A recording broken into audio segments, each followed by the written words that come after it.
So I've just loaded up the van to go and move a fish tank. So things I'm going to want: trolleys, going to want plenty of foam boxes, I'm going to want plenty of water tubs, going to want siphon pipe, I'm going to want fish nets, and I'm definitely going to want some polyfilter, particularly if the gravel hasn't been cleaned lately. Then the polyfilter is going to help stop discharging hydrogen sulfide. Anyway, let's see what happens with this job. But moving fish tanks is a big part of my week. I tend to move a couple of fish tanks a week, and I'll go through some tips with you on how to make sure this is done as effectively as possible.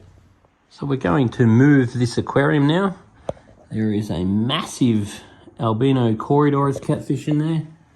There's some beautiful striped silver dollars. I've got some rainbow fish. What else have we got in here? Oh, I got a bicher over there in the back. Got old dinosaur eel. Got a whopping big ghost knife fish. Got some lovely Corydoras catfish. Got some little head and tail light tetras, or whatever they call those ones. Got a pictus cat running around.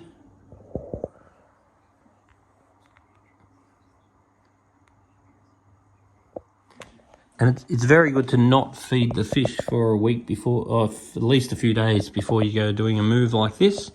And it's very good to make sure you've done some gravel cleans before you move. And it's good to have your filters cleaned before you move.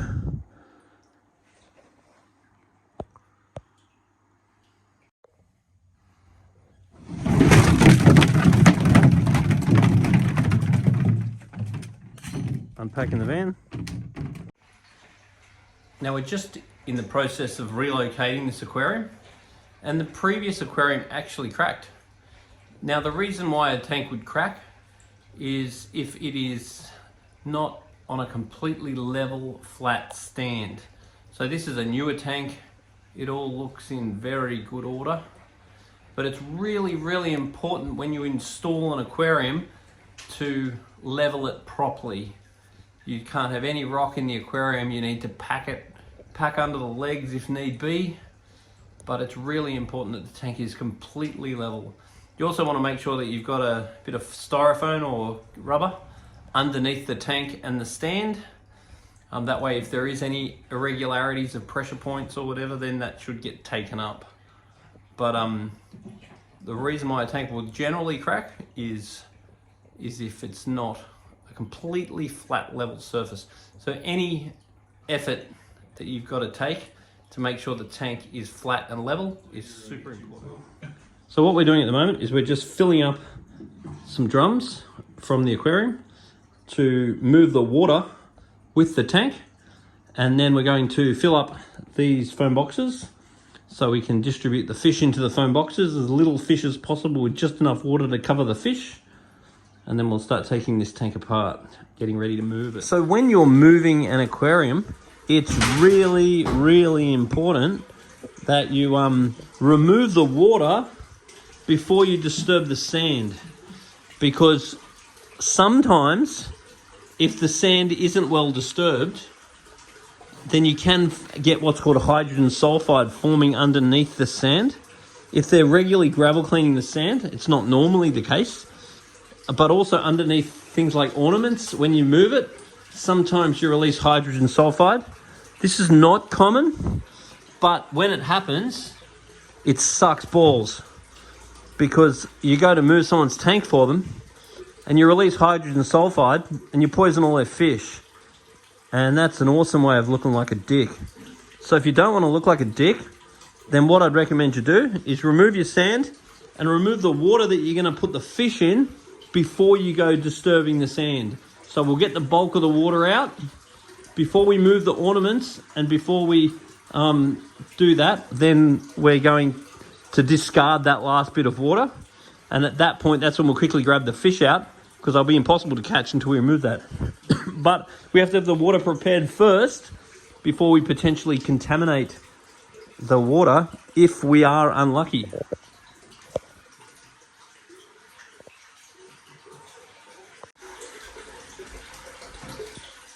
Very cool. I need those on all of our fish tanks. Those. When we get to the place, I can give you a whole bunch. I make them. Oh, really? That's cool. How'd your crocodile die?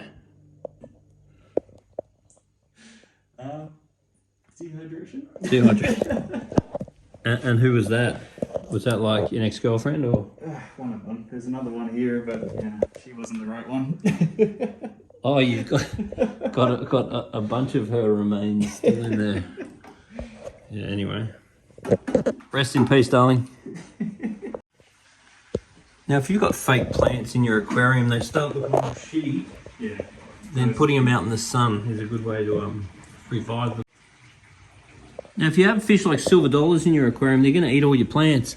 But Java fern and Anubias tends to be pretty good. They're the best live plants to go for, the Anubias and the Java fern. And I find that they're not a big fan of the plastic plants too. They tend to last pretty well. So this is a pretty cool fish. This is a big Lantern Catfish. There's actually a pair of them in this tank somewhere. Very beautiful. Very beautiful.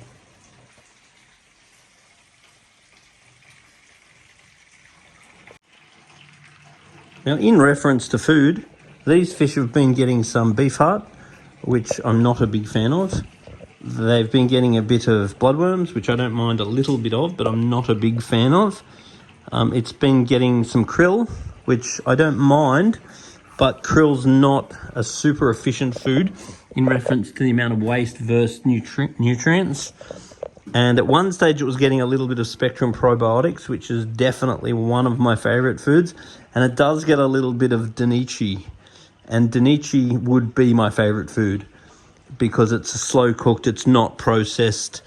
It's just in regards to bang for buck and pure immune system and food performance. I really don't think anything beats the Danichi food.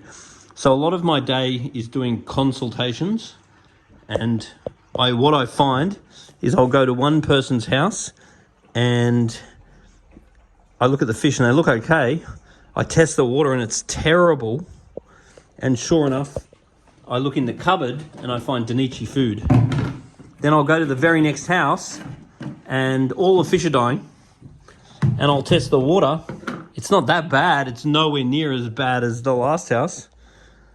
And I look in the cupboard and sure enough, there's processed food. So what I'm looking for in food is food that is not heavily processed. I want raw state, good vitamin, good food. Can't go wrong with Danichi as your main food.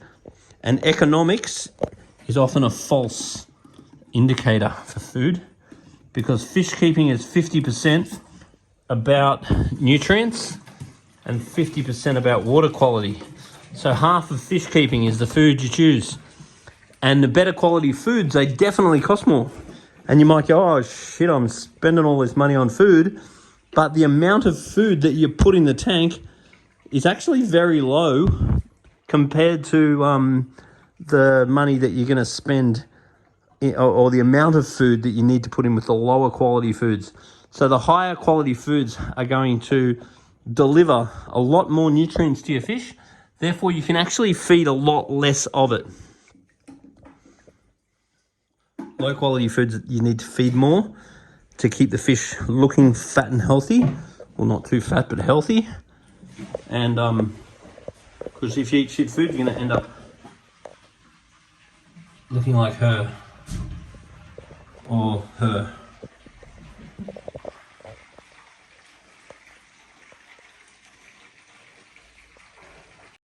Now, a lot of these filters come with UV sterilizers in them, but it's important you don't reference them as sterilizers because they're definitely not sterilizers. At most, you could call them clarifiers. A clarifier is basically just there to kill algae in the water, and a sterilizer sterilizes the water. Now, the units that you get in these all-in-one Chinese filters are nowhere near powerful enough to be classified as a sterilizer. And their flow rates are way too high. So with a lot of these Chinese filters, they've got really high flow rates, like 2,000 litres an hour. Now it sounds good on the packet, but it's actually not good. Because if you run your water through your filter too fast, you're going to have decreased contact time. So therefore, it's a biological disadvantage. And the UV is going to do nothing. Because the water's going to scoot through the UV way too fast to actually be efficient. So if you want it to be a sterilizer, you need to have at least 18 watts. And you really want to be circling your aquarium appropriately size, the unit. And you want it to be circling the aquarium no more than once an hour. Because the decreased contact time is going to allow much more efficient filtration, both for the sterilizer and for the biological filtration. So if you look at brands like Eheim and Aquarel, they actually do research into their flow rates, and you'll find their flow rates are actually quite low. And if you look at the Chinese brands, they always have higher flow rates because they think it sounds good, but it doesn't. The other thing is that the higher quality units tend to have much better torque, so they pump the height of the tank much better. Whereas with a lot of your Chinese units, it'll give you a high flow rate, but that doesn't mean it's actually flowing a lot because of friction loss and contact time and lack of torque means that they may actually not be pumping anywhere near what they say they are. So it's really easy to test the output of a filter just by taking a pipe off the outlet and run it into a 20-litre bucket and mark 10 litres in the bucket, turn your filter on and see how long it takes to fill up 10 litres, and then you can easily calculate what the flow rate is. But you need to take the flow rate out of the tank because you need to take into consideration head height and friction loss and stuff. You can't take the flow rate directly from the filter. But that's often an interesting exercise to do. And at the end of the day, once an hour water flow through the filter is optimal for contact time. So that doesn't mean you don't want to have good flow in the fish tank. It just means you don't need to have lots of flow through the actual filter. So now we've drained the aquarium down and we start moving all of the water out to the car. Now we can start removing all of the ornaments and decorations. I can get his ex-girlfriend out. She's not looking the best. And his pet crocodile that seen better days. And his big phallic, whatever the hell that is. Just, put that away. Now when you're removing anything from the tank, it's really important to look out for catfish, because so often you'll pick up a cool piece of ornament and a bloody catfish will fall out of it. The other thing that's not bad advice is when you're moving ornaments, put a little bit of water in the bottom. The reason why you do that is because if a catfish falls out and lands in the bottom, you can't believe how many times the catfish ends up living just due to that little bit of water that's in the bottom of the tank. So that really simple little trick can save you catfish. And some of these catfish can be ridiculously expensive. You also got to try and remember when you're picking stuff up, try not to squash stuff, because catfish and that love getting squashed. Big Lantern cat.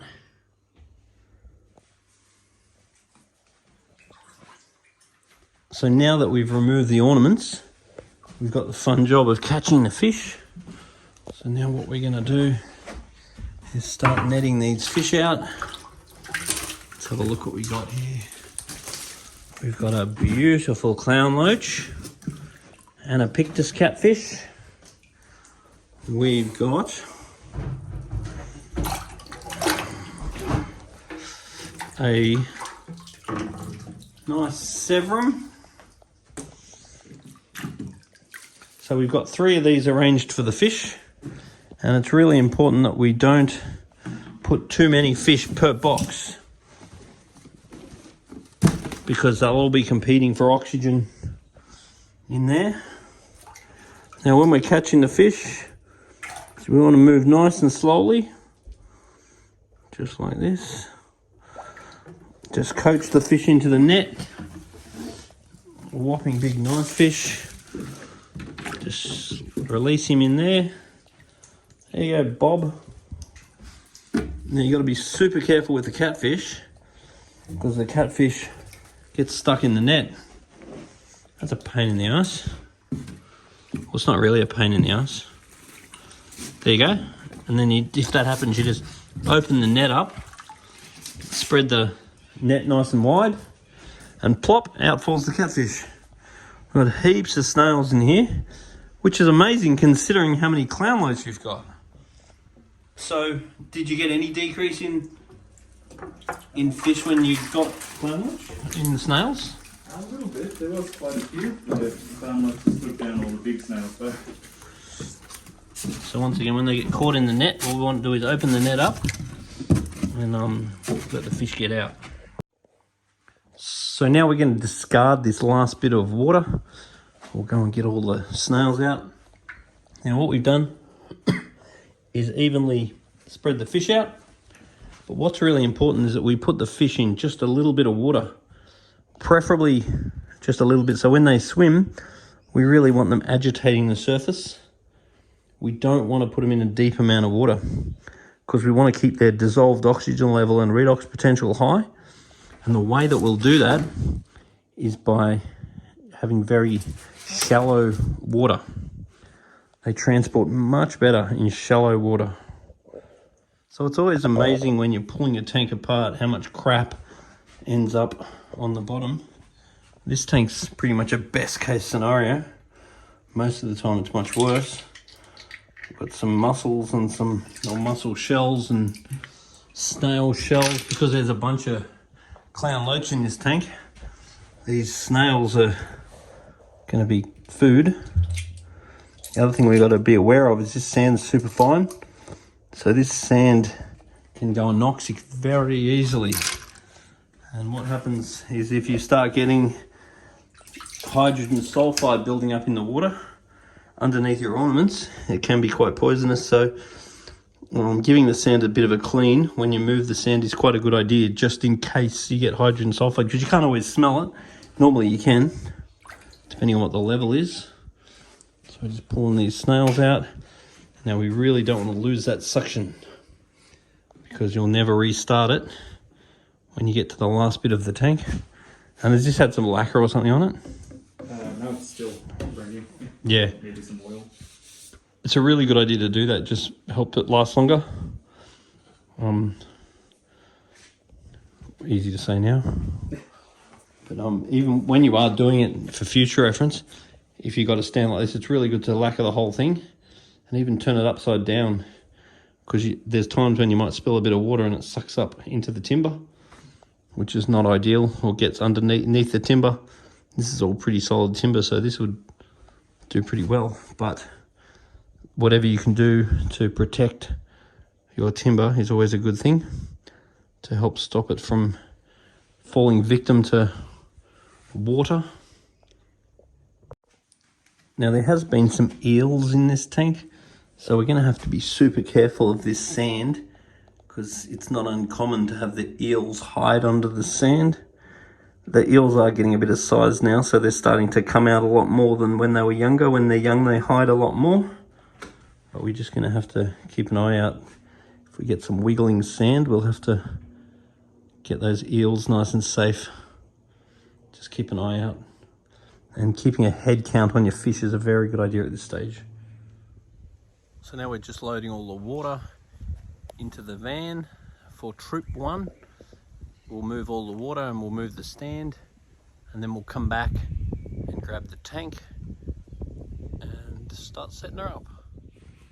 Now we're doing our best to suck every little last bit of water out of the tank. Trying to suck it as dry as possible. And then this fella here is your friend. for scooping the gravel out. Just go like that. Whack it in there. It's much better to move the aquarium without the gravel in the bottom, because that's how you go cracking the tank. And if you don't have a dustpan handy, then you can use a fishnet for removing gravel. But the oh, there's an eel. Hello. Oh, where is he? Where is he?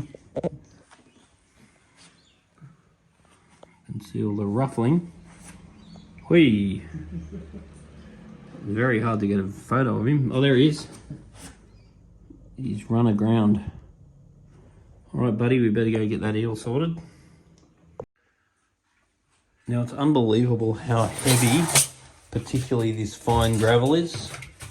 So it's really important you don't move the tank with this gravel in the bottom, where you really risk cracking the tank. You really want to move the gravel. It makes your life so much easier too, and less risky. So these things are a pretty good idea. These are leak detectors, which if they sense any water, they start yelling at you, which is a handy little thing to have at times. Though nearly all of them that I come across, the batteries are dead. So if you do have these, you do need to check the batteries are actually okay, or it won't scream at you if there's no batteries in it. So during a move like this, what we don't want to have to do is a big filter clean. So you want to make sure your filters are well cleaned out with fish tank water, not tap water, before you go about the move. Because what you don't want to do is get to your moving day and your filter be completely full of crap, forcing you to have to clean it all out and jeopardize your bacteria. So you really want to have your filters pre-cleaned in tank water. Never tap water. The last thing you want to do is kill all your good bacteria during your move, end up with dead fish. What we've done now is pulled the stand forward off the wall, giving us plenty of room. Then we slide the tank back so we can get our hands under the tank. And then we put the tank down onto some foam box, so then we can easily move the stand, get it in position in the new house before we come back for the tank. Now we've got the car all packed up with load one. Got our filters, got our water, got our stand, and then we'll just quickly move that into the new location, and then we'll come back and grab the tank.